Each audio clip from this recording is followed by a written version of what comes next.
Better talk. Damn radio. Damn straight. I am Samuel Trapp. This is International Flavor. You are listening to Damn Radio, and I'm damn glad to have you. I've got the SCO, Shanghai Cooperation Organization meeting ended a couple of days ago, and then Vladimir Vladimirovich Putin stayed on a couple extra days to do some separate meetings and to join Xi Jinping at the military celebration or commemorative event. This was actually yesterday of the end of World War II from the Chinese side, the surrender of the Japanese, which occurred 80 years ago yesterday. So those are the events of the day, but there's some bigger events going on, as I kind of outlined in my RIC review last Sunday. And that is going to be the focus of where we go tonight and give you a little bit of history of that, a little bit of current events, a little bit of looking, because there was a rather lengthy 45-minute or so interview of Vladimir Vladimirovich. And you know what? It was a question and answer period. I'm sorry, not an interview. He gave a brief statement and then took a bunch of questions. And I kind of wanted to go into that as well. And but before I do that, I thought it could be useful if people don't know the state of the world affairs today to give a bit of an idea as to what the Shanghai Cooperation Organization is. So when the Soviet Union collapsed, it's not like China and Russia were the greatest of partners, let's say, because I'm not so sure that they were.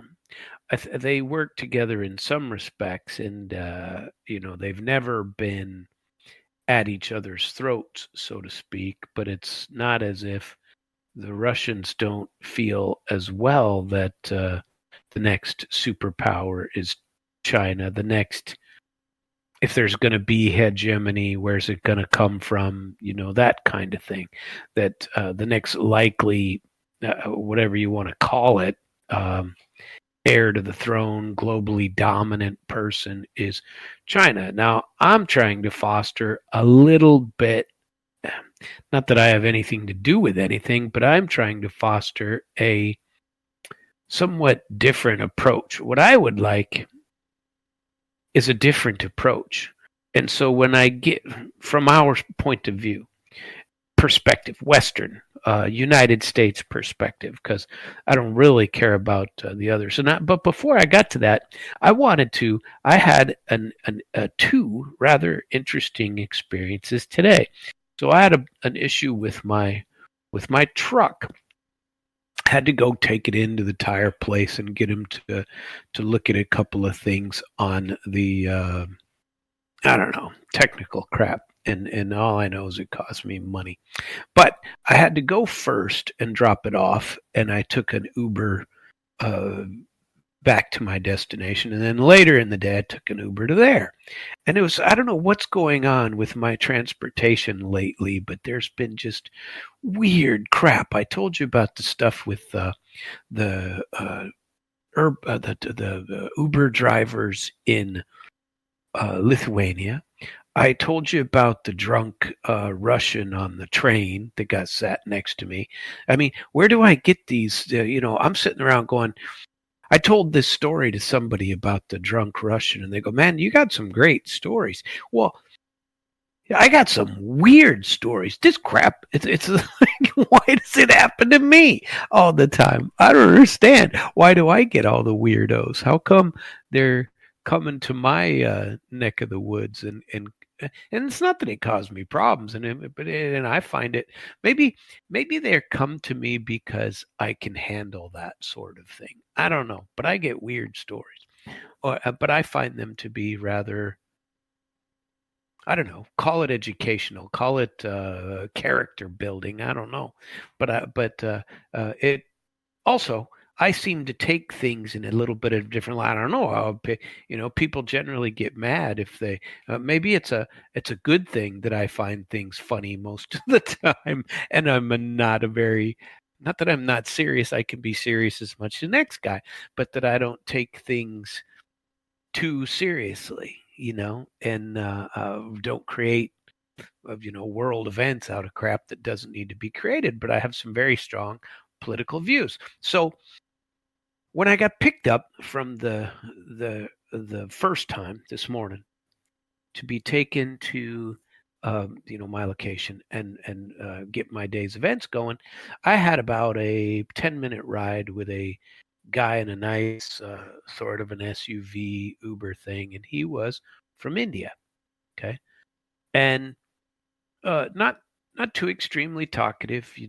I got in, complimented him on his car, and said something about you know um, the weather. I don't remember what, and he said a couple of things about uh, being from India, that he liked the weather here, and he's from India and had a very strong accent. Turned out he was from Punjabi. He was from Punjab, and he says, I said, well, how do you like it here? How long you been here? Blah blah. I asked him a little bit about himself, and I said, how do you like your Uber stuff? He goes, well, I like it, and I like what's going on. And I said something about uh, liking Jai Shankar, to see if he knew anything about politics over there and about Modi and Jai Shankar, and that their country's doing some wonderful things over there. And the guy really opened up when I said something about his country. I mean, at first it was just going to be a polite little 2-second conversation, and I'll go back to checking out emails on my phone or something. And he comes back and he goes, yeah, Jai Shankar. He says, and he goes into, I'm telling you that people are getting on board, and people think differently, and it's not just me. So it's turning out I'm not as big a nut as I thought I was. And he goes, that Jai Shankar and Modi are doing things that look out for. And his analysis was, I think that Jai Shankar and especially Modi, they are looking out for. Ow, he got a tiny bit defensive, like it seemed like I knew something was going on, because I do, but I actually support exactly what Jai Shankar and Modi are doing. And what they are doing is their country's interests come first. And then they work together with the rest of the world to the extent possible, but they're not going to do things that are not in their country's or in the best interest of their country. And what he meant by that when he was talking about it was these sanctions. He thought, I don't know, I didn't say anything. I just told him that I liked listening to Jai Shankar and Modi when he brought something up, and and I said that they were doing some good things in his country, and it really got him talking. And he told me he spoke for the next 6-7 minutes to get me to where I was going, and told me about how he thought uh, that they were doing the right thing as well, which is what I think. And I don't know how to quite address that, but it's interesting for me to just get opinions of regular people. This is an Uber driver. Obviously, came here at some point in his life from India, from Punjab. And obviously, has a family here. He talked about his wife. He's doing reasonably well in the car he's driving. He's got it's a nice car, and Uber driving is a decent job. Those guys, he had I don't know, 5,000, what do you call it? 5-star reviews, it said on his little profile when I was adding my thing. And he was, he's an interesting guy. I mean, hell of a job, seriously. I mean, why not? Talk about working for yourself, and you draw work as much as you want, or you work as little as you want, whatever. And but he gave me a very good, um, I don't know what, impression, and he knew a little bit about his own country. Now he said that he's been here for a little while, but I didn't get any an opportunity in that because he was telling me about all the good things that Modi and Jai Shankar is doing, and I always try to get a good Jai Shankar one in because he's just funny to listen to, because everybody in the West, and whenever we talk, we always get Scott Bessington or something where he will belittle anything that anyone else is doing anywhere in the world. And I don't understand that approach. I do not understand our Western approach where if you disagree with a country politically, they can't do anything right. You know what I mean? It's like over here, and I've said this before, that if you, I don't know, if you don't like gay people and a gay person, they will hate you because you don't like gay people. And there's nothing you can do to change that. You are a bad person no matter what. Giving money to charity, being a church person, I don't know what, maybe even being a Democrat. If you're a Democrat and you still don't like them, that you still are a piece of dog doo-doo on the ground, right? And there are certain people who think that way. A disagreement means you're written off. There is nothing good for you because you're written off. Well, I don't think that way, and I don't think a lot of the world works that way, but it seems pretty much prevalent all over Lithuania, like I outlined for you last night, and in quite a few places in America. And certainly in the Ukrainian world, there's nothing good that any Russian can do, period. And they can't even have a history or culture where you get to use their language. So that was instance number one. The second one, on the Uber trip to go pick up my truck and give them a pile of money that I don't have and don't like to give away, but truck's running better. How about that? And that's a positive. There's I don't know if it's a net positive. Maybe it's an well, it's not even equal, because would I prefer to have the money or not? I don't know, but I'm babbling, so I'll get back to my point. This dude that drove me the second time back to the tire place, he was from Haiti. And he was talking about, there's been all kinds of upheaval in Haiti. And I didn't bring it up. He brought it up. I was just sitting there, minding my own beeswax. And he said a few things, and said he was from Haiti, and said, that he some of these people, I guess they get graded on talking, or get graded on conversation. And some people don't want conversation. So, but how in the hell do you know? I mean, in all seriousness, if they start talking to you, I suppose it's your job to tell them you don't want to talk. I don't know. But or the reverse, if you say something to them, maybe they're not supposed to talk to you. I don't know. However that works is how it goes. But he said something. Seems like far more people are into world events, because he was talking about it too. And he was talking about all of the issues going on in the world, and how the U.S. might not be as positive in the in the worldview scene, and that has been more and more the conversations that I'm having both in the United States and out. But it's really weird. Anyway, those are certainly interesting things that occurred to me today, especially the dude from India that I talked to you about first. But it was funny to get in cars and get people that are talking to me.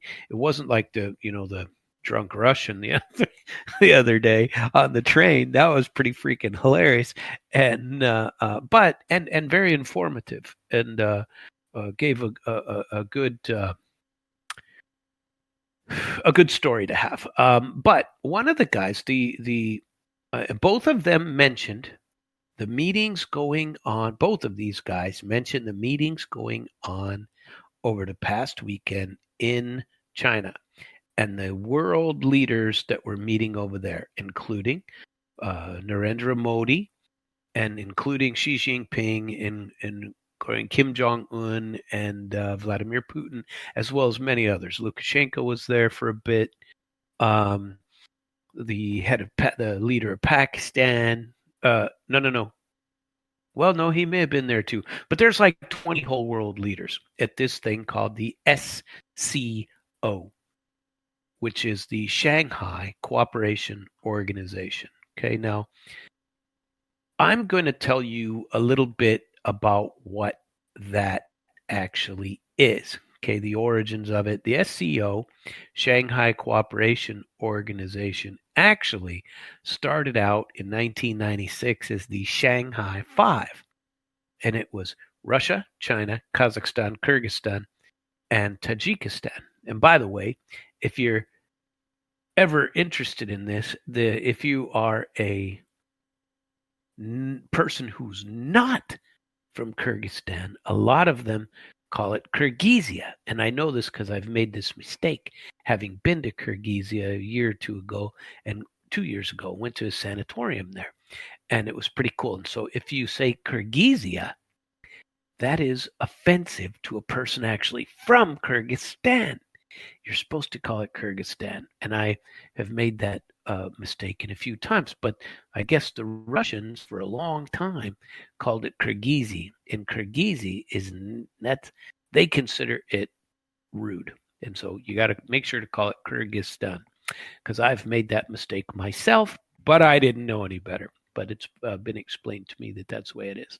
So the purpose of the Shanghai Five, starting in 1996. Now remember, Soviet Union collapsed. We got nothing quite replacing it, but we have the Bush 1 and Clinton saying, no, there's going to be no NATO expansion. There's not, we're Russia's our friends now, blah, blah, blah. And I was still in the military at this point. I was out of the active duty and in the reserves. And I remember this when the Shanghai Five came up and some of the things we talked about in briefings and whatnot when we were getting ready to go on duty at the SCIF or something like that. And so that's when the Shanghai Five came up. In 2001, they changed the name to and founded the actual SCO, Shanghai Cooperation Organization. So 5 years later, and Uzbekistan joined in, and the organization was created formally in Shanghai, and their charter stressed security, counterterrorism. Now, there's a lot of Muslim in that region of the world, on the Russian border, on the Uzbekistan, Kyrgyzstan, Kazakhstan, any of the stands over there, Azerbaijan, and there's a lot of that, and there was some terrorism, and they're right near Afghanistan and right near Iran and Pakistan, and they have had some issues in that area of the world. And so Russia's got a pretty strong counterterrorism, as does China, and they've expanded it into this SCO foundation, or the SCO organization. But they do stress counterterrorism. But one of the other things they stress in their charter is non-interference with other countries and respect for the sovereignty of other countries, so that are associated in here. Because remember, the Soviet Union collapsed. These people didn't know where the hell they were going to go, all the ones on the inside. And there was a good amount of turmoil just because of that. And quite a bit of independence, and then the U.S. and the West all coming in and trying to stir it all up, and get those people all stirred up, because there's been a pretty strong anti-Russia ever since, and it's gotten stronger over the years, but so has the SCO. So in 2004, they organized as part of their meeting, and they've had a meeting every single year. And this one is called the Regional Anti-Terrorist Structure, RATS for the acronym. Regional Anti-Terrorist Structure, with a headquarters in Tashkent, which is beautiful. And the focus on terrorism, separatism, and extremism. And the early work of this organization called for, and they all share, intelligence sharing and joint exercises. Okay. 2017, India and Pakistan both join. And the Shanghai Cooperation Organization becomes a true continental forum because now they cover almost the entirety of Southeast Asia. Because when you added in Pakistan and India, that's freaking huge, right? Then in 2023, 6 years later, Iran joined in, so that covers almost all of them. There's a few other ones that are not in. Belarus joined in 2024. And the SCO reached its 10 full members that are on right now. They also have several observer and dialogue partners, and those are Mongolia, Afghanistan. That happened before the Taliban, but they're still members today. Turkey, and then they have the Asian nation, the states like Vietnam, Laos, Maldives, Malaysia, and Indonesia that are also observer and dialogue partners. They participate, but they're not formal members. Now, the core principles are multipolarity, no hegemony, and equal sovereignty. SCO does not seek a bloc confrontation, any of that. The practical work, they have counterterrorism drills, energy, rail, and finance integration, and then culture exchange programs. So there is no defense pact like NATO. So this is structured a little bit more like an EU economic thing. And they're not as universal as the United Nations, and they're mostly for Eurasia and the global south. They're a venue where India, China, and Russia can all sit at the same table, just like BRICS. And one of the reasons I'm bringing this up is coming up here in just a second, and the 2025 parts that they talked about this, because what they did this year is also extremely telling on the world stage, right? So in 2025 in Tianjin, the summit this year, Xi Jinping's proposals, these are his proposals that he put out for the entire group. It was the development bank. They want to start a development bank just like they have in BRICS. And they want to have an SCO energy platform. Remember me telling you about all the heavy industry projects and energy projects, and for example, Russia helping build the nuclear power plant with 6 reactors in India, and so they're talking about all of this, and Xi Jinping's proposals included 1.4 billion in loans that China is ready to put up for this, and something called and I believe I'm pronouncing it correctly. I've heard it said in a couple of ways, but I believe it's called BeiDou. And BeiDou it's access to the BeiDou platform. And the BeiDou platform is kind of like our GPS or, Russia's, what else would it be? I forget what the Russian version of it is, but it's, however you slice it, it is a GPS and with varying levels. The same thing that ours uses, global positioning satellites, not your Google Earth, not Elon Musk, Starlink or whatever it is. We're talking GPS. And what Xi Jinping said was that now they're going to spread this knowledge to everyone in the area for commercial and governmental purposes, which means they can use it for, they're going to have common geopositioning, targeting systems that all of them have access to in the entire Southeast. Okay, so no, it's not a security organization, but Xi Jinping has said that China is going to allow all of them access to their GPS data, because right now there are several major ones in the world, and China has one, the U.S. has one, which most people subscribe to the U.S. one, and this is more of the hegemony thing. But people are there. We're going separate directions. You know what I mean? That's what's happening. So let's keep up on this thread here before we get to the next part. The attendance, there were 20 leaders, Modi, Putin, and Xi Jinping together, ministers from a lot of the ASEAN ministers, but Indonesia was absent this year due to all the protests going on. I don't know if you've heard about that, but I tell you what, it's a scary period of time for Indonesia right now. There have been some serious confrontations brought about by giving a lot of benefit to elected and appointed governmental officials, giving them these huge sort of benefit packages like luxury stuff. Here they do it, but here they hide it a lot better. There they kind of said, yeah, this is what we're doing. We run the government. Rest of you, screw you. Looks like we get everything and you get nothing. And the leader was in bad shape, and they've been having some serious protests over there, and pretty serious. So bad that he canceled his trips, and they reversed all of these packages, is what I understand. They reversed them all now, and reversed all travel for them, including his own.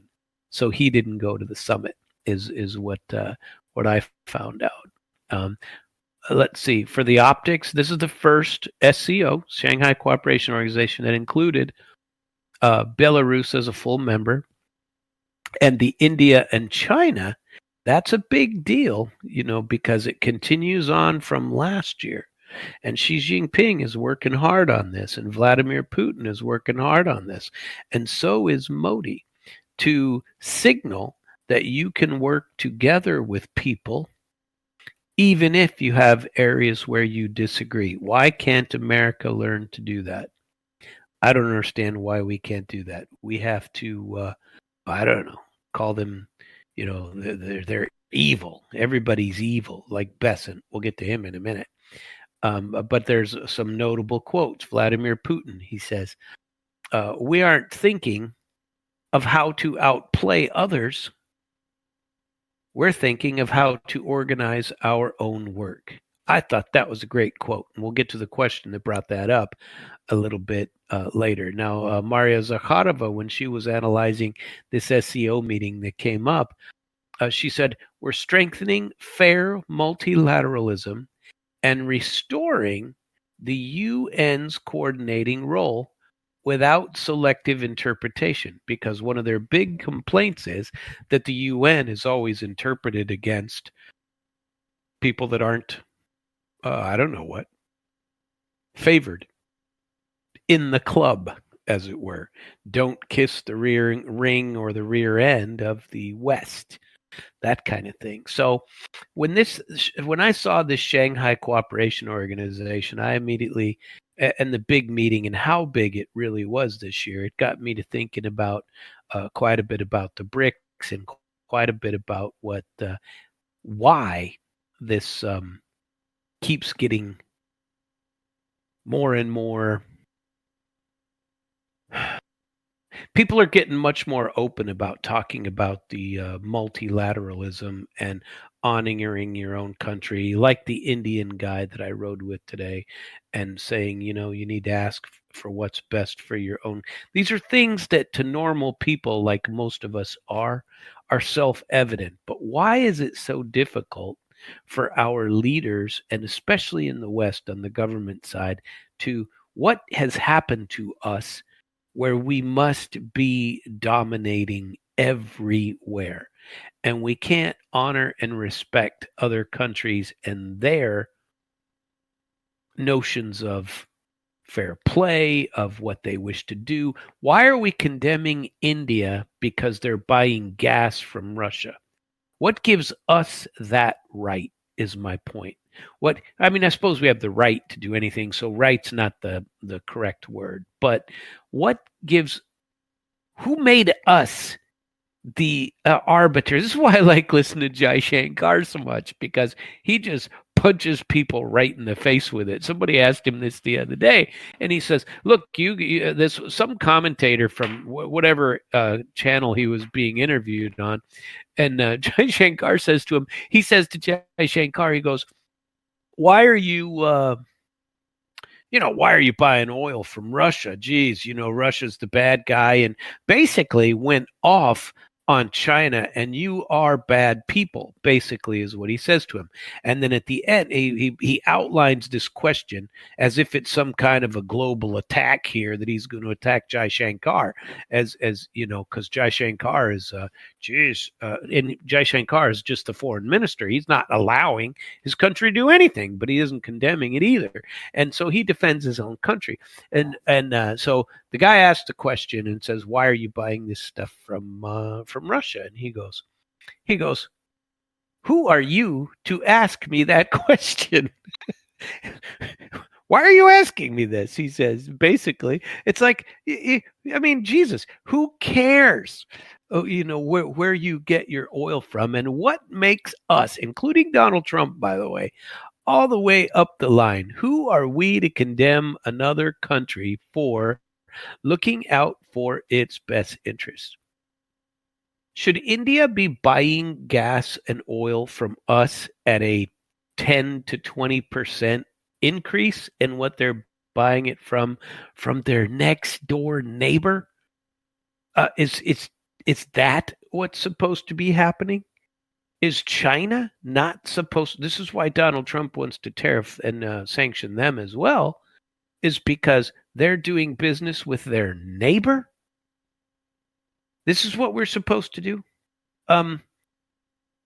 Let's get to a little bit of history here, because part of the reason for the expansion is the exact same reason. And remember that China is right in on this too, because this has affected Russia, China, India as well as all the stands that we talked about in there, that the U.S. is forever after, because we have to be able to control the world, right? We have to control it. And so let's talk about, because NATO expansion has been, they're even trying to expand NATO into like Georgia, which is also Southeast Asia. They want to expand it into Azerbaijan and into places like that. They want to impact all of these places, and NATO has made their efforts. So let's go through in segment 2, just to remind everybody what has happened since the collapse of the Soviet Union, right? On every side of Russia, this has taken place. 1999, after there was not going to be any expansion, not 1 inch to the east. Poland, Hungary, and Czech Republic, all Eastern Europe. And that's 1999. 2004, 5 years later, what they refer to as the Big Bang. We have Estonia, Latvia, Lithuania, all 3 of the Baltic states, Slovakia, Slovenia, Bulgaria, and Romania, all at the same time. 7 countries joining, former Soviet republics, by the way, in one way or another, although, some of them were part of a different country when that happened. And then in 2009, 5 years later, Albania, and Croatia. 2017, Montenegro. 2020, North Macedonia. 2023, we had Finland, with a 1,300-kilometer border with Russia, by the way. And then 2024, we had Sweden. And the Baltic Sea kind of turned into, except apart from Kaliningrad and Leningrad, turned into a NATO lake, kind of like the Azov Sea down in the southeast Russia. It touches near the Black Sea, or comes out near the Black Sea, but the Azov Sea is now, with the Crimea, is now surrounded completely by Russia. Turned it into, it's not international waters. Maybe in the middle. I forget what the rule is. Something to have to do with 200 kilometers out. I could be wrong on the distance. If it's 200 kilometers out, because that's all you can control of any body of water or something, according to international law. I don't remember what the law actually says about that, but it's rather interesting, because apparently if you could pick up an aircraft carrier and place it in the middle of that lake, you could control that lake. If you could, or not patrol that lake, or if you could get a submarine in there or do something. If you're completely surrounded, you don't have to have permission if you can get there without being noticed. But in order to get there, you'd be noticed, I think. Anyway, the infrastructure and posture of NATO during that same time period, there's something they call EFP, Enhanced Forward Presence. So from 2017, there are 4 multinational battalions, but in 2022, there are now 8 whole battle groups, okay? Mostly funded by the U.S. in Estonia, Latvia, Lithuania, Poland, Bulgaria, Hungary, Romania, and Slovakia. And permanent U.S. presence. We have a U.S. Army garrison Poland, which didn't exist when I was in the military in the 90s. At Poznan, we have Camp Kusisku, I forget how they say it, and supporting the 5th Corps headquarters, all in Poland. I mean, pretty damn close to Russia. Well, on the border with Belarus. And we have now these missile defense systems that NATO has put up, Aegis Ashore ballistic missile defense systems in Divisalu, Romania in 2016, and now since 2024 in Poland. People are condemning what we're doing, or what on the other side, they're condemning what we're doing, and now it has forced Russia to put, they say they have air defenses all over Belarus, and that they're putting nuclear weapons in Belarus too, just like America does by sharing our nuclear umbrella with places in Europe. And that's not what non-proliferation was supposed to be doing.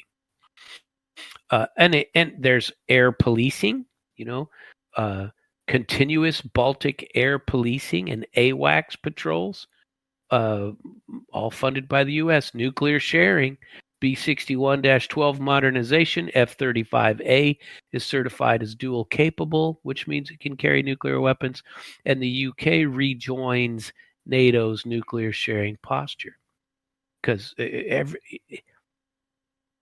that is bringing it up quite a bit of new structure and capabilities for NATO during that time period. And what has Russia done to counter this? So Kaliningrad, which was part of the Russian satellite, and they kept it as part of Russia proper, and it's on the Baltic Sea, but it used to be connected quite a bit more. So Kaliningrad has Iskander-M missiles. They have the S-400 defense systems and Bastion coastal defenses along that area, which they didn't have before, but they upped it because of what we're doing all over Poland. And in the Crimea, after 2014, turned it into a fortress for air defense and capabilities for Russia, because that, and it used to be part of Ukraine, but now it's solid Russia. Belarus now hosts Russian tactical nuclear weapons since 2023, and the military districts have modernized their nuclear triads with Yar, Sarmat, and Avangard hypersonics. They have their Kaliber cruise missiles and Bastion defenses. This is some serious escalation that's gone on, mostly in the last 10 years. And what has China done during this time period, just so you know?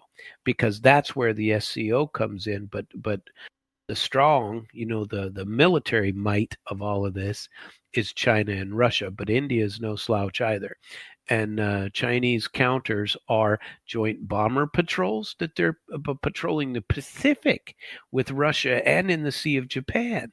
They have naval drills with Russia, anti-submarine exercise with Russia, and now and Russia's had it for some time, I believe, as well as their own.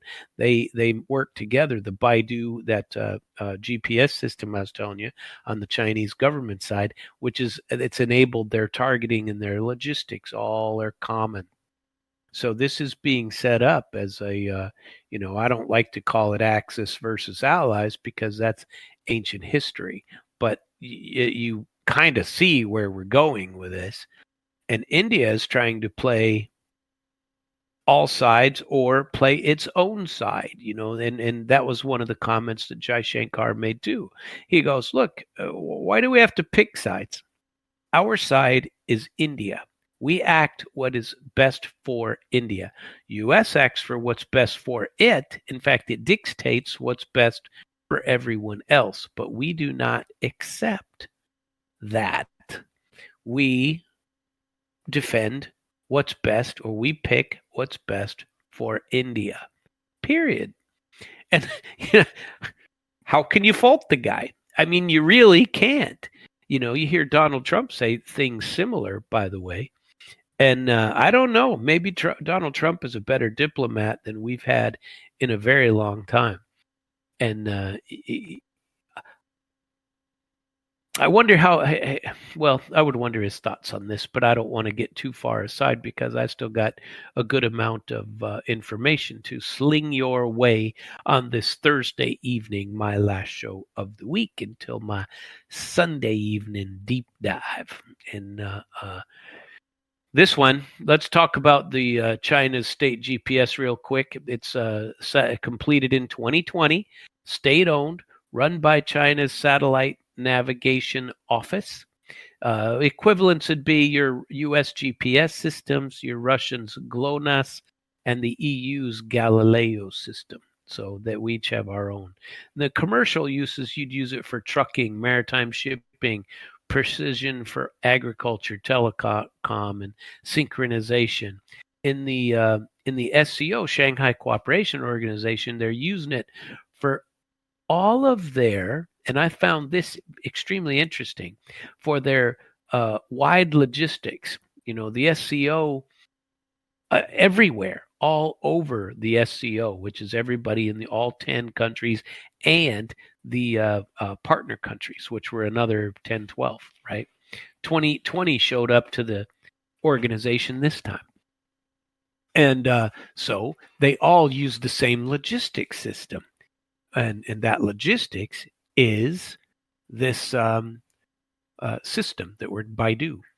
And they use it for rail corridors, oil pipelines, gas pipelines, trade routes, shipping corridors, stuff like that.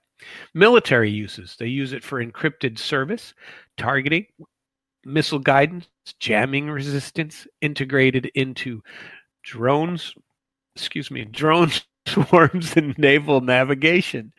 I got the hiccups. Sorry about that. And then, but it's not like new Google Earth. It's not Starlink. A direct parallel would be your GPS sort of thing. And why does it matter? Because it's shared infrastructure and sovereignty, kind of taken away from your GPS structure, right?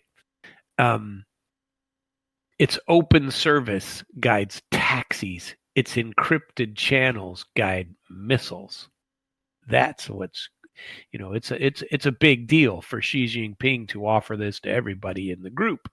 I don't know if there was any talk about money. I didn't hear that part, but this is a pretty big deal. As part of this Shanghai Cooperation Organization, it was very beautifully done. Press conference and question and answer period for Vladimir Vladimirovich, like I told you about before. And it was a good question and answer period. And it was 45 minutes. Obviously, I'm not going to go into it, but there were a number of good questions in there. He was asked about what he would consider some of the results of his China visit, and he responded that it was very, very positive, and that it had a long agenda of the 2-day agenda, but the 2 extra days that he was spending allowed for substantive talks with many global leaders, and including Xi's global governance initiative is very important, because this global governance is kind of in contrast to what they see as the Western dominated UN, important for BRICS and the Shanghai Cooperation Organization. He was asked about the power of Siberia 2 pipeline that I talked to you about several days ago. That power of Siberia pipeline 1 was finished, and the pipeline 2 that's supposed to go through Mongolia, they were talking about as well. And so he was asked, and there was talks that this might be, they were going to finalize it and come to a deal because they were still having some structural concerns about how they get through Mongolia and whether it's going to be all I don't know whatever agreements they need to come to, whether they were going to be able to do them. And he said that they were finalized. And so now and the reason I bring this up is joint intergovernmental and continent-wide, let's call it, Asia-wide concern, because it's infrastructure, and we have none. I talked about this the other day. What is the U.S. counter to this? The Keystone Pipeline. Remember that? We were going to have a pipeline to get stuff from North America and from Canada all the way down south to Mexico and further, and connect it to other pipelines, or do something like that, because we have natural gas that we could supply. And what happened? First day Biden took office, he canceled their permits and canceled the whole thing. Billions of dollars lost. Why? Politics. You can disagree with Russia and China all you want. You can disagree with anybody over there, for having a different structure of government, or for being bad people, as Besant called them. They're bad countries, is basically what he said. These are bad guys. Oh, okay. Why? Because you disagree with their politics? It's freaking nonsensical to listen to these idiots talk about bad people. Oh, yeah, America's full of great people in government, isn't it? There isn't any bad people over here. That isn't. That was bad grammar, and I apologize for that. I generally am better behaved. However, let's talk about this, because another question to Vladimir Vladimirovich was on NATO and EU expansion and on Ukrainian membership. And he said the following. NATO, of course, that's a red line for Russia and always has been. But as far as being associated with the EU, the economic union, that's up to Ukraine. Why? Fine, we don't care.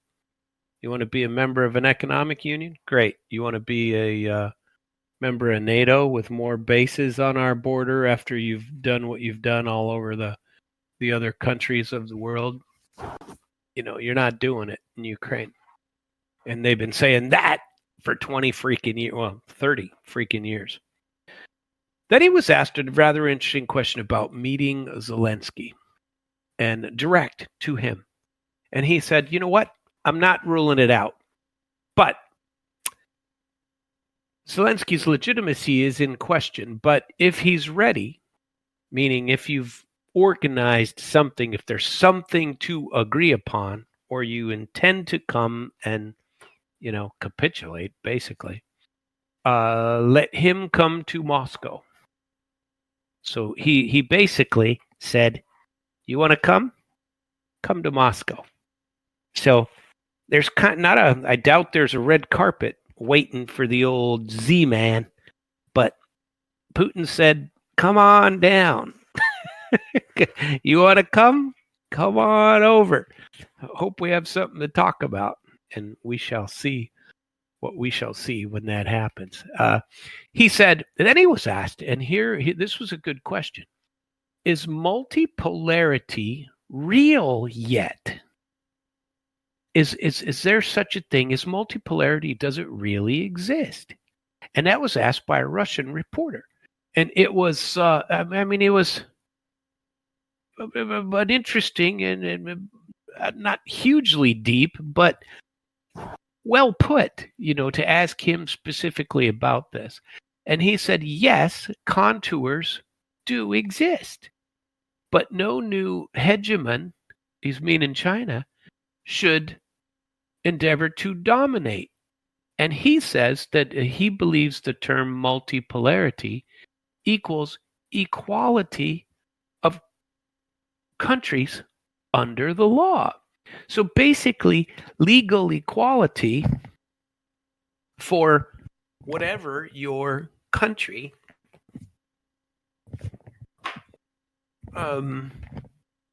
membership is. I mean, the argument is between him, Xi Jinping, and Modi too, Modi especially, in fact, is that if the UN treated people equally, none of these other world authorities would matter. But the UN, you can always count on the fact that nobody will ever condemn Israel for whatever anything Israel wants to do. Israel could, I don't know, go and bomb Qatar and nobody would care. And nobody would condemn them for it. And Qatar is a good actor on the global stage. They could, hell, if Israel decided that Greece was a bunch of bad people they didn't want around and Israel went and did something bad, nobody'd condemn them. U.S. would veto anybody trying to sanction them or to say they've done anything bad. I think it's a very bad structure myself.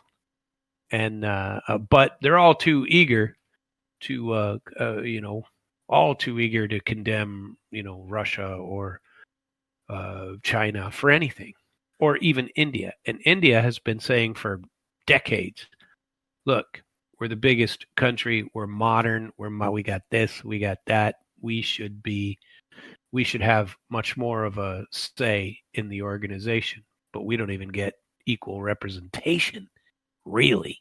And they've been talking about that for a while. And they said if UN started to be a little more.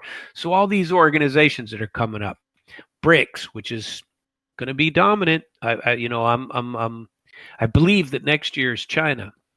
But even if it's India, I really would like to try and make it to the.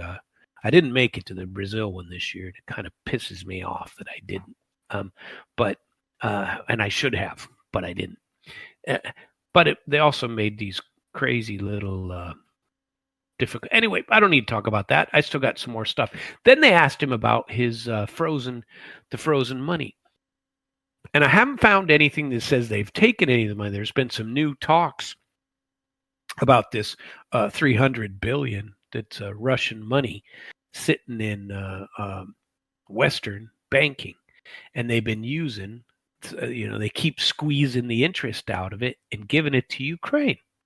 But they have, and Ukraine and a bunch of other states in the EU have been trying to get to the corpus, the assets themselves, like not taking the earnings from it, but they want to take the assets themselves. And some genius on the of the Ursula von der Leyen type said, we need to take all $300 billion and just give it to Ukraine for rebuilding. And trust me, if their lawyers could figure out a way to even say that they could justify this somehow, that money'd be gone in a heartbeat. But they asked Putin about this, and he said if they did seize the money, that would destroy global finance and, frankly, any Western any positive view that anybody has of the Western banking or finance systems that remains. He said the profits only approach that they're using right now is still harmful, but less catastrophic. And he warns of world economic fragmentation. But that's exactly what's going on, is global economic fragmentation. Because even in this SCO, they had a huge portion of it that where they talked about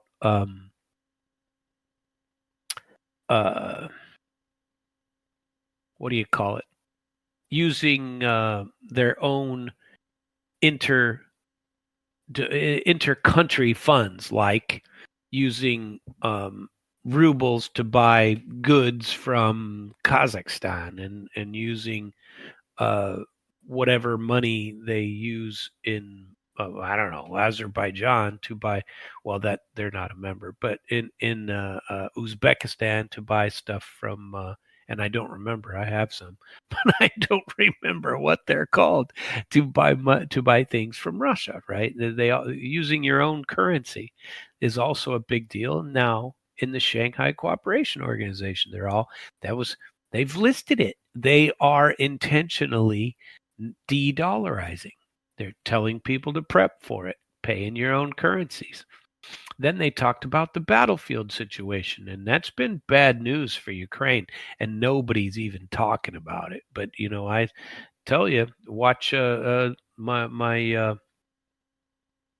favorite one is watch Military Summary Channel on YouTube, and they provide every day the content of how many kilometers the Russians have advanced, what cities they've taken, and all that. Russia's advancing, Ukraine is shifting brigades, and Kiev cannot mount large-scale offensive, is what Vladimir Putin said straight up today, and he's right. He asked about a Trump meeting, and he said, and they asked him seriously, he said, what happened in the limo? And he didn't tell him. He says, we had a brief chat in English, and it was very cordial, and he referred him back to Alaska.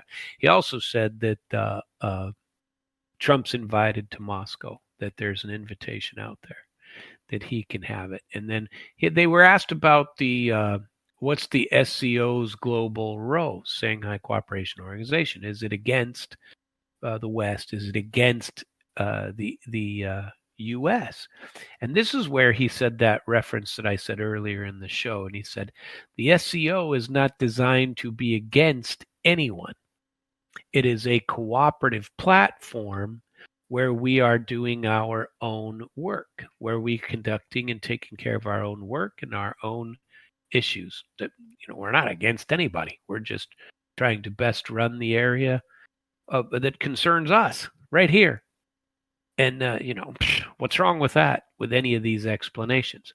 Well, at the same time this was going on, and I know a lot of people probably think I'm a nut for doing this, but I watch and I try to keep track of Maria Zakharova's briefings. And there's something else going on that I left Russia too early, it appears. And I kind of had sort of a mini invite. But I don't have time for that stuff, and unfortunately, I have to fund it all myself. And this was in Vladivostok. They're having an economic council there, and it's a pretty big deal, right? And Maria Zakharova gave her briefing from there, where she is present at the Vladivostok briefing. And they were talking about the 80th General Assembly of the UN coming up, and they want to. The West keeps pushing what they refer to rules-based order, but whose rules are we talking about? And they're using this to override the UN Charter. So she pretty much made a pretty blatant double standards attack against the U.S. and the people in the UN. She said, for example, the U.S. is denying visas to Palestinians, to Palestinian representatives. at the request of Israel, by the way, which I think is nonsense. And she said this is a breach of the UNHQ agreement. She's right, by the way.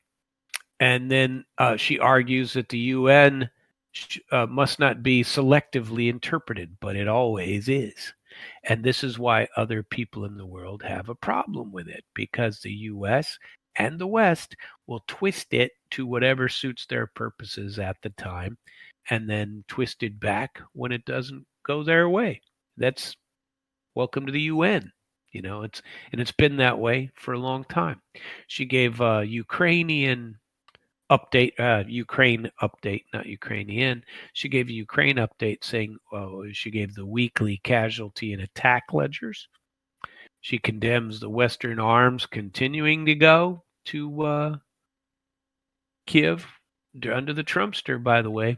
More Patriots, more F-16s, Starlink. She criticizes the EU for talking about troop deployments and saying they're still doing it, although I've heard quite a bit that it's now called the coalition of the unwilling, because most of those who are willing to throw their own troops in for either peacekeeping or anything else, especially in France, but anybody else has been involved as well. Their people aren't supporting. Their people are very much against it. There's been some heavy duty protests going on. So she's criticizing them again, saying, well, their own people don't even want it. And she talked again, and this is accurate, people. They've talked about U.S. biolabs in Ukraine. These have been found. They exist. And there's a good amount of evidence about them. And, we'd be all pissed off if Russia put biolabs in Belarus, and we found out about it. But we'll happily throw some into Ukraine for you, right? Or I suppose I shouldn't say we. Should I say the deep state? Those people. She brought up one more thing that I found, and I don't think I've mentioned it enough, and I probably should. So if you don't know, and it's getting worse, and there was another attempt at it by the old Z monster last week. The old Green Goblin said that, and the MPs are doing the same thing. What do they call it? The Rada, Verkhovna Rada, their legislative body in Ukraine, is allegedly putting something out there to make the Ukrainian Orthodox Church illegal, kind of a terrorist organization for working with Russians. So, and they were going to jail the head of the Ukrainian Orthodox Church.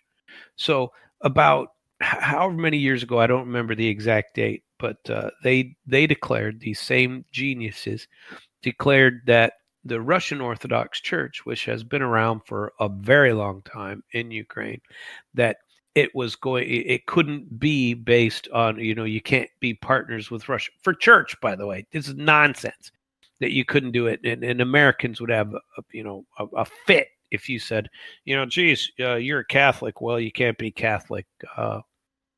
You can't be Catholic in America. Sorry, we don't allow that. Or any church, whatever it happened to be, whether you moved here or not, you should be able to worship how you feel, but not in Ukraine, friends and neighbors. Oh no. They made the Russian Orthodox Church actually change its name to the Ukrainian Orthodox Church. And now they're accusing the head of the Ukrainian Orthodox Church, who is Russian, that you cannot have services in anything related to Russian. And he has been jailed repeatedly because he works with the Russian Orthodox Church and he won't comply. And so now they've jailed him. This is, and it keeps getting worse. Ukraine is not your good friend and neighbor. They just are not. She also talked a little bit about Vietnam and Azerbaijan detentions and the 80th anniversary, Libya, 70 years of ties with them, just commemorating some stuff. And then the Russia-China integrations. She reminded everyone that now 90% of trade between Russia and China, more than 90%, is done in the yuan and the ruble, no dollar. And crazy stuff. I don't know. There was, this economic council going on at the same time as the Shanghai Cooperation Organization called for a lot of information, to be spread out among different places. There was also a couple of good Lavrov speeches today. But there was a guy that I like listening to, and I wish I could remember his first name. I think it's Yakov. I'm pretty sure it is Yakov. And I watch him fairly regularly. He appears on the program of Vladimir Solovyov that I tell you about. That come on. I try to watch the Sunday night ones. They, you know, you know what? I saw recently that he doesn't do them every night anymore for whatever reason, or at least maybe they're not saved on the platform. I don't know if maybe they've limited access outside of the country, but it appears that I only get the Sunday night ones now, and so they're not 7 or 5 nights a week. They're only one. And generally, I tried to watch the Sunday night ones anyway, but they've been pared down a little bit, it looks like. But this guy named, I believe it's Yakov Kedmi, he did an analysis of the events afterward, like the military parades and the military functions. And if you haven't watched any of those, you can see quite a bit of it on YouTube as well. And I watched some of that, and it was quite impressive. It was an impressive display of military might from China, and a good amount of world leaders there checking it out. So if you get a chance, you might, just for interest's sake, go and have a look at it. And he wanted to talk about the military symbolism of it all, and there was a good interview of him that was conducted. And in China's victory parade, they have developed their own, the same as Russia, hypersonic missiles, their own laser systems. Have you heard about the Russian laser systems? They tested again, and Russia has now mass-produced several of these from the lasers that can take out drones. Get on YouTube and check that out too, because that is impressive. And watching them take care of it. They also introduced, and Yakov Kedmi was talking about it, saying that they have AI in their weapon systems and networked warfare. Now, this is scary stuff. We have all these movies that we watched that, Terminator, and, you pick it, iRobot, that technology comes in defending America actually ends up discovering what's best for us. Is anybody else worried about that just a tiny bit with AI, especially with AI in a weapon system? How long is this going to go on? And did everybody see the picture? He commented on this too. But when I first saw the picture, I was like, wow, that picture is going to be all over the place. It was Xi Jinping, Putin, and Kim Jong-un together on the podium watching the victory parades together. And remember, North Korea's got a pretty powerful army as well. Don't go thinking they're any slouches, because they are not. And it's those three together on the podium. You can't help but think militarily with the three of them there, because tell you what, that's and remember, they're talking about whoever suggested this. Did you hear about Kellogg's meeting that got cut short to nothing? Meeting with this coalition of the unwilling, and the speculation is that he went in there and was telling them what they were going to do instead of whatever. But either way, this meeting that was supposed to take place all day long turned into less than, by some accounts, 25 minutes and other accounts maybe 40. But either way, it didn't last long at all, and off he went. And so there's been talk about that. The parade was, somebody asked this Kedmi guy if he thought that it was a huge display or a warning to the West, and he goes, listen, that was an extremely professional parade, and it was a demonstration of a large superpower. Now, Xi Jinping sat with Vladimir Putin on the stage in Moscow, and now Vladimir Putin returned the favor. And I said something about it way back then. I want to see what Xi Jinping puts out with their parade. That parade was pretty damn impressive.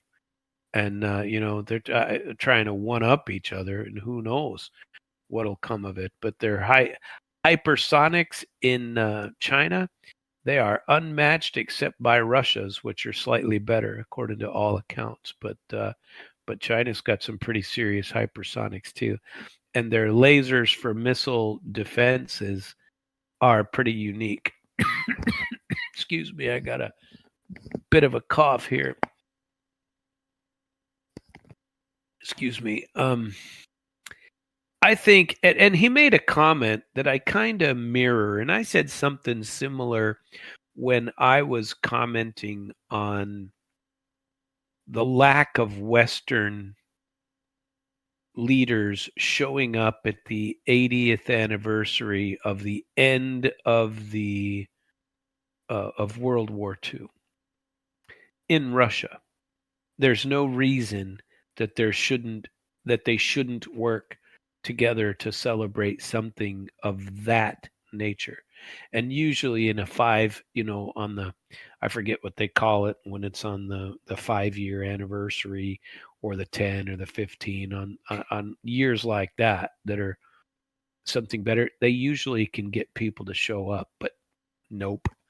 And nobody showed up in Russia except a couple of Western presidents from like Serbia and Hungary or whatever, and then they got beat the hell up for it politically. It's nonsense. And I feel the same way about this 80th. Obviously we can't do it at this period in time, but it would be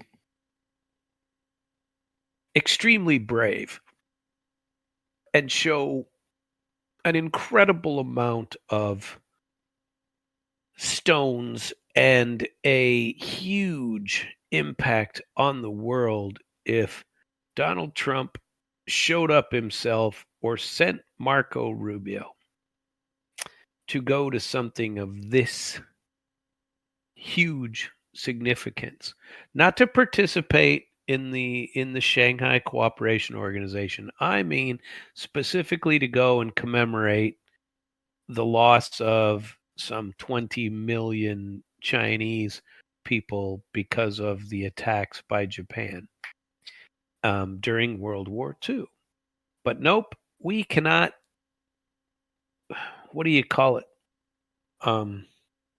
Compartmentalize. We do not compartmentalize. Again, if you're evil in one thing, you're evil in all.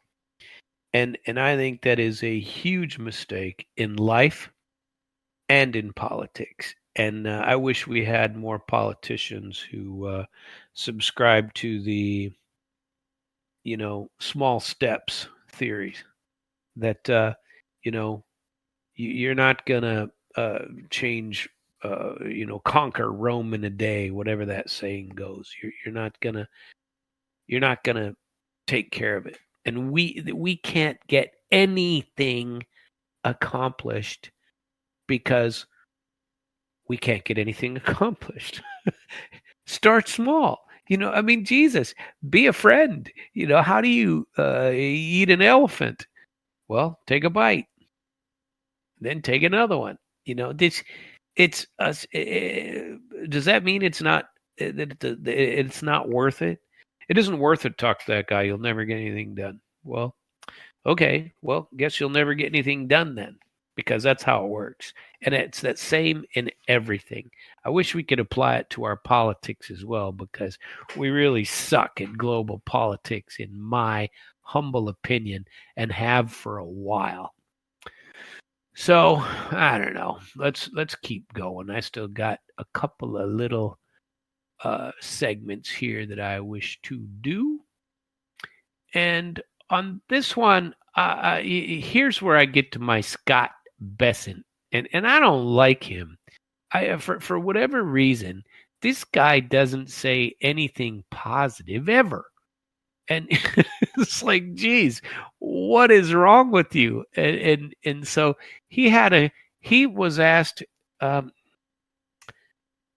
Where's my reference? Because I had the whole article was there somewhere, and it's he was asked, damn it, who was it? Was it Politico? I can't remember. And he was asked about the Shanghai Cooperation Organization. And he was asked about it, and he said, listen, those guys, this is where he called them all, he said the SCO is just a performative basis. It's like a circus, basically. Well, it's a performance. Jesus, they don't have anything going on. It's a performance, and so yeah, all these people get together and have a performance. They're doing performative measures for you to fake, to do what? For what purpose? Are they here to scare you? And then he said that the members of the SCO, all 20 of them, these are just these members are what he called bad actors, right? So he says no definition. He didn't give any definition for what a bad actor really is. We just get to say, well, he's a bad guy. Therefore, you don't deal with him. That's my point. We don't have to do anything because, they're bad actors. Tell enough people that, guess what they are? Bad actors, right? And then the by the way, performative basically means that's just optical show. The word in Russian is called a pakhazuka, and I always like that word because it's basically a flea circus, let's call it. That's a pakhazuka doesn't mean flea circus, but it's basically the equivalent. A pakhazuka is a fake display of something. Geez, they're going to go, put on a display for a day. Your boss is coming in, you clean the place up, but on a regular day, the place is a shit show. You know what I mean? If the corporate office isn't coming in, from afar, the place is a dump. But the day they show up, boy, it's spotless. Remember the U.S. Air Force colonel who got relieved of command for actually, was it Air Force? I don't. You know what? It might have been. It might have been an Army guy.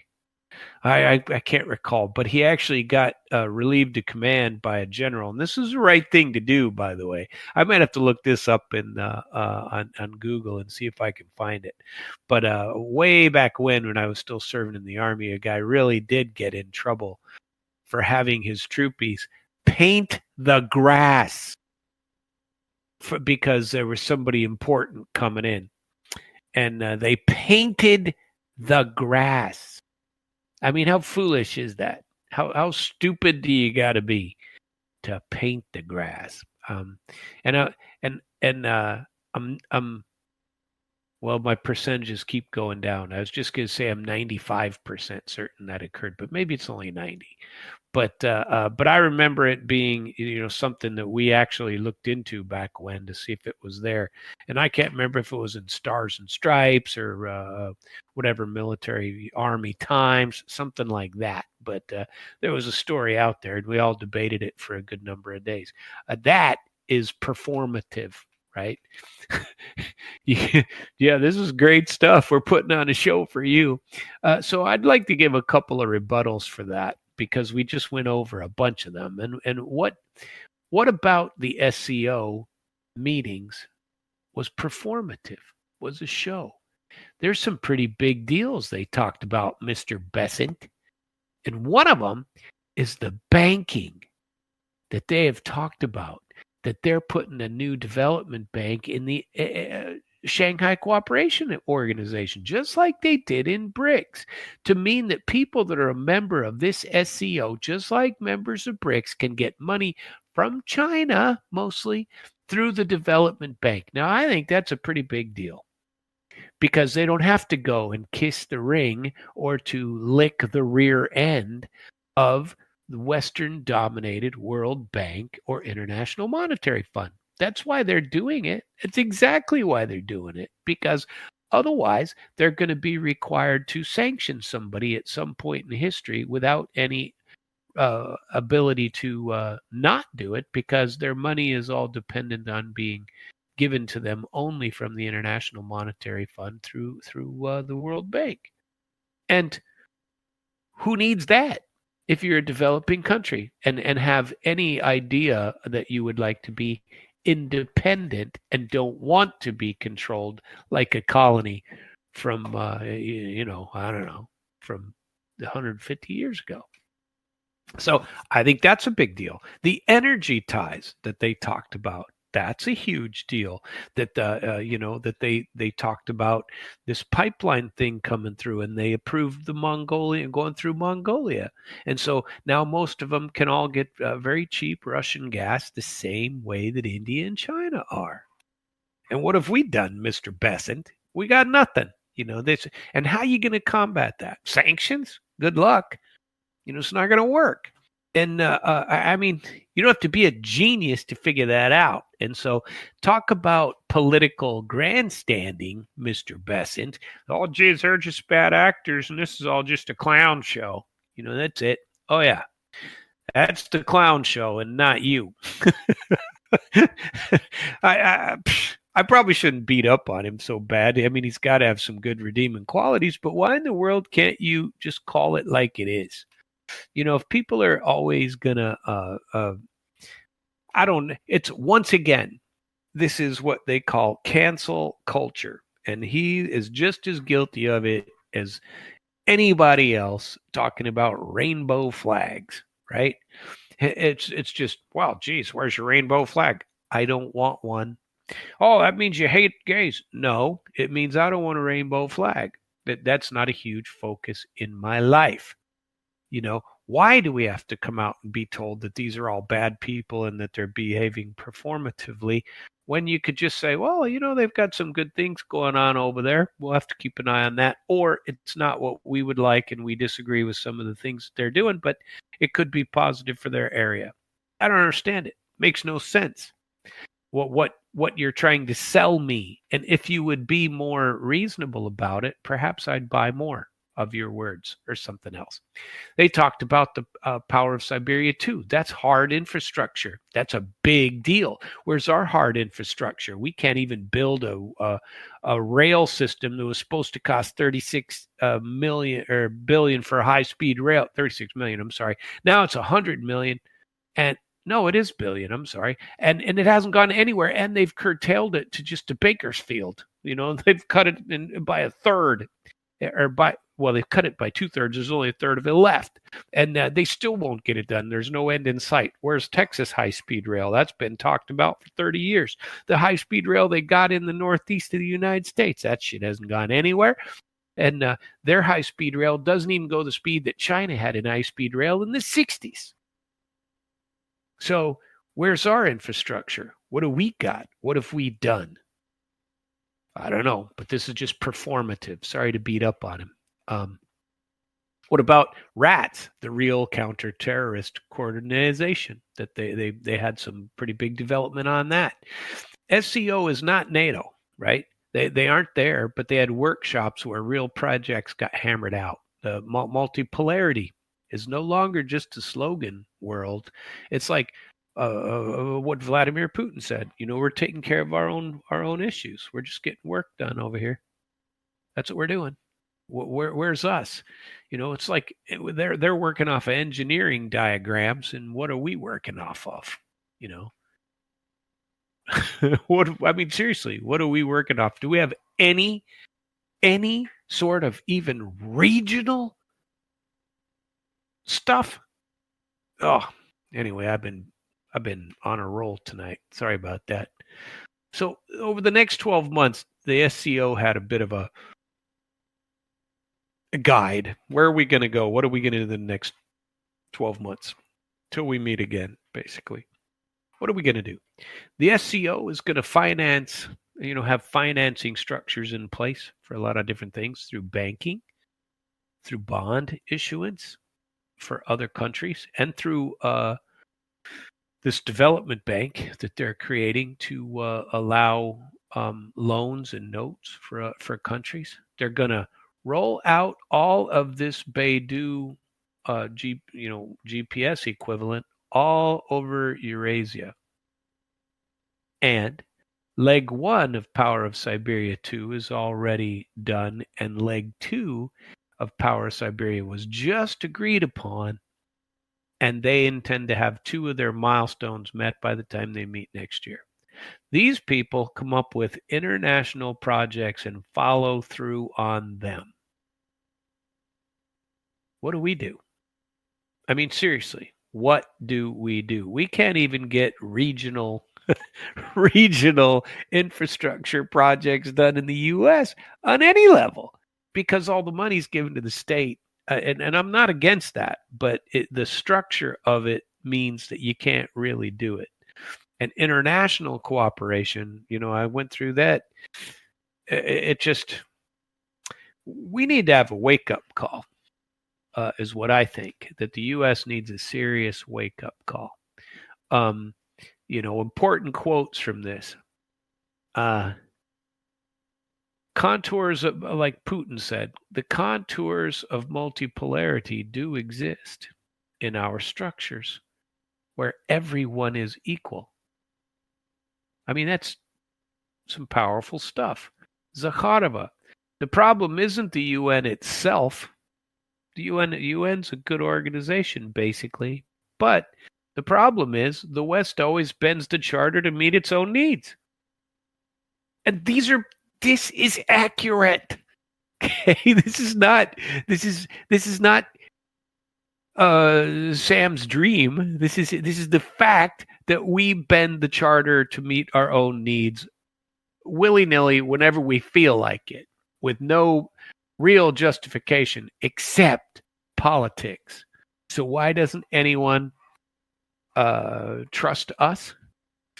Because we bend the rules. Rules for me, not for thee. Happens all the time. I mean, that's one of the things I bitch about the most in life, is don't have a set of different rules for different people. The same rules should apply to everyone. Equally, by the way, but that's not the case.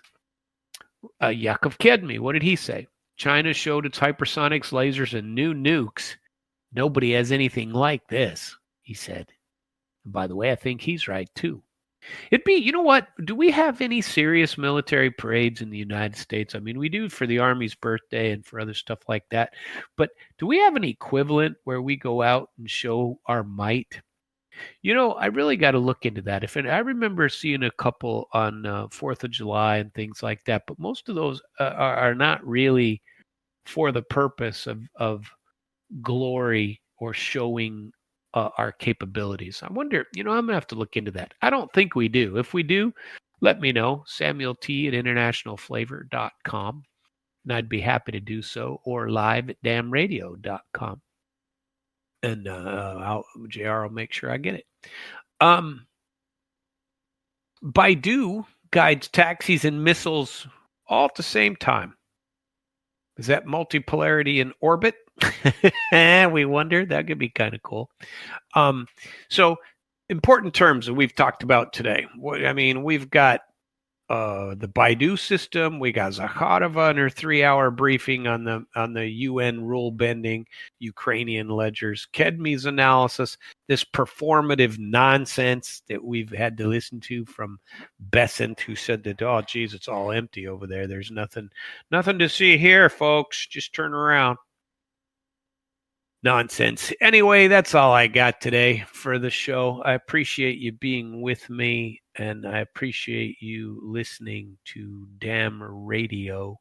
facebook.com/live. This is my last show till Sunday night. You should feel free to join me every night from 9 to 10:30 Central Standard Time. That's Chicago, USA, and also Osage Beach, Missouri. And we are here at the real state-of-the-art studio talking to you, and I'm very glad to have you around. You can send me emails, samuelt@internationalflavor.com. My new video just came out at ukraina.ru, where my interview was conducted last week. She's supposed to send me the link here to my article that's going to be published also, and I shall share that with you. And I will see you all come Sunday night. Have a very good evening, and thanks for playing. We don't play all music.